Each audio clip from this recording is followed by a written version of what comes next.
Hello.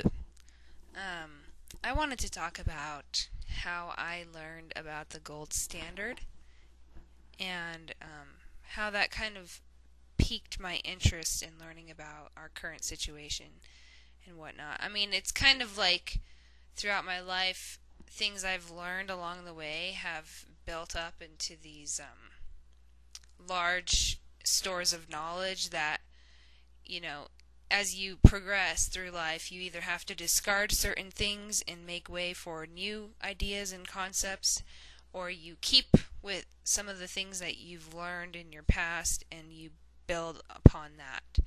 Um, so, one of the things that really kind of turned me on to this whole thing about the gold standard was I wanted to be a treasure hunter about 2 years ago, 3 years ago, and so I started doing a lot of research into Colorado's history and the prospectors and I don't know, you'd maybe not call them pioneers because it was more about gold, frontiersmen, whatever you want to say.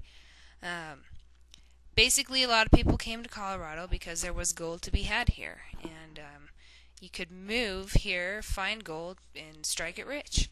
So what I learned was gold is a very heavy metal.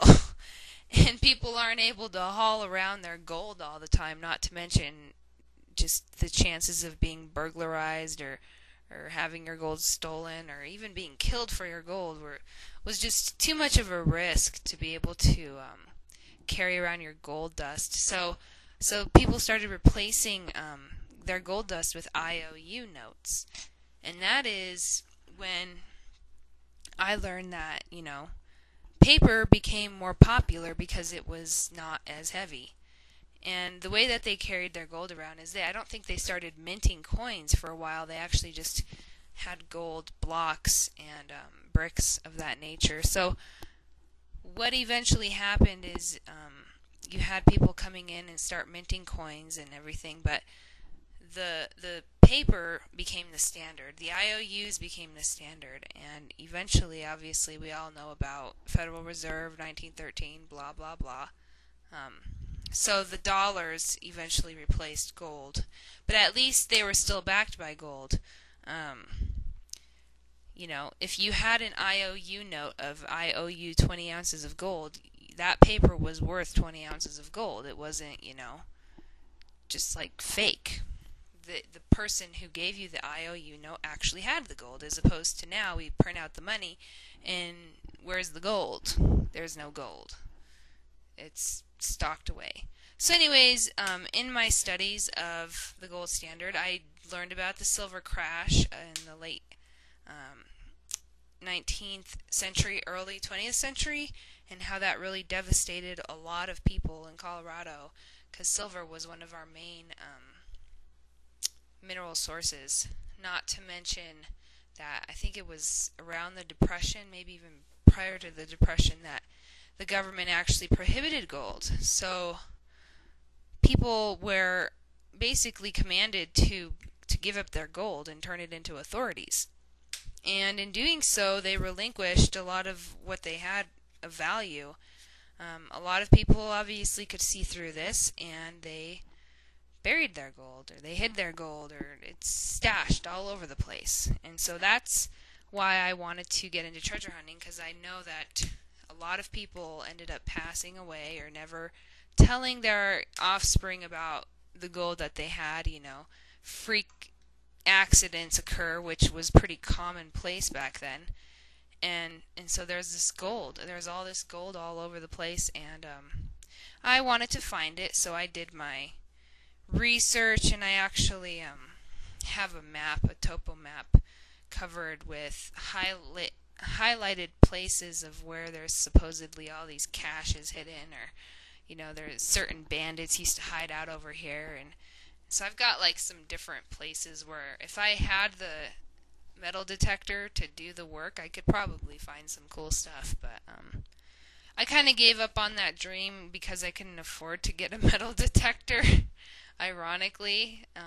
Not to mention, The landscape in the mountains changes so abruptly sometimes. There's just so much erosion that occurs that, I mean, the chances of finding stuff, you'd have to probably dig several layers of dirt, topsoil, to get to what you need.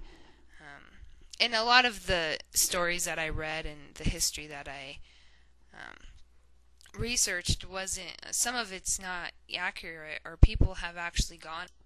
So these people have actually gone in, claimed the gold, and it would have been confiscated had they done so. Another thing that I learned when I was studying about the history of Colorado, number one, it was very inspiring to learn about people who were able to travel across country and just totally change their lives, and just all on chance and not knowing if they'd be able to find anything. Is kind of cool to learn about the American spirit and how people used to be back then and how persistent they were. One thing I did learn quite a bit about was the people who typically made the biggest fortunes were not the ones who struck it rich. Rather, they were the ones who were selling necessities, basic items, and tools to the prospectors who were making their way over here.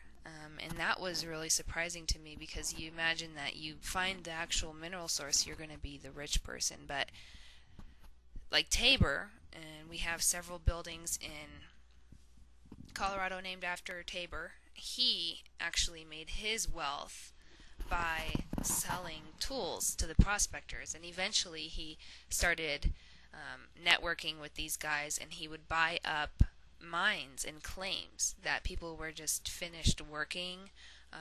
Maybe they found a little bit, and he would go and he would do some extra excavation or whatever and end up finding really productive mines. So he eventually started buying up mines here and there, and eventually just became this crazy financial wizard until the silver crash, where he lost everything, and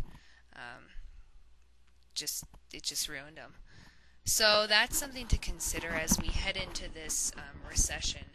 What are, I'm thinking of different business ideas. What is going to be in demand?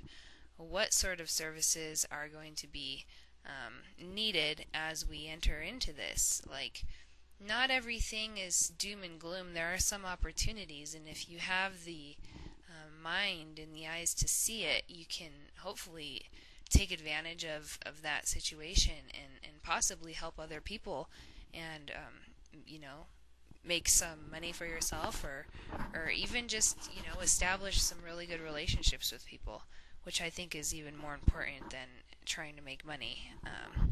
For me personally, I would love to do some sort of garden consulting business, and I've had a couple emails about this from some of you guys, which I really appreciate, by the way. That would be my ideal.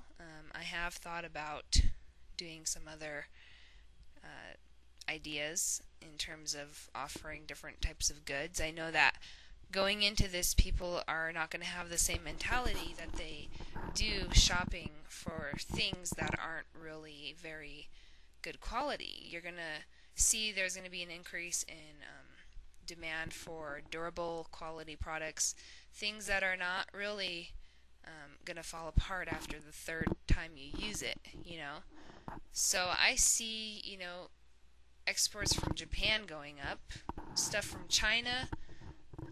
Well, it's cheap, right now, but is it better to get something cheap that's not going to,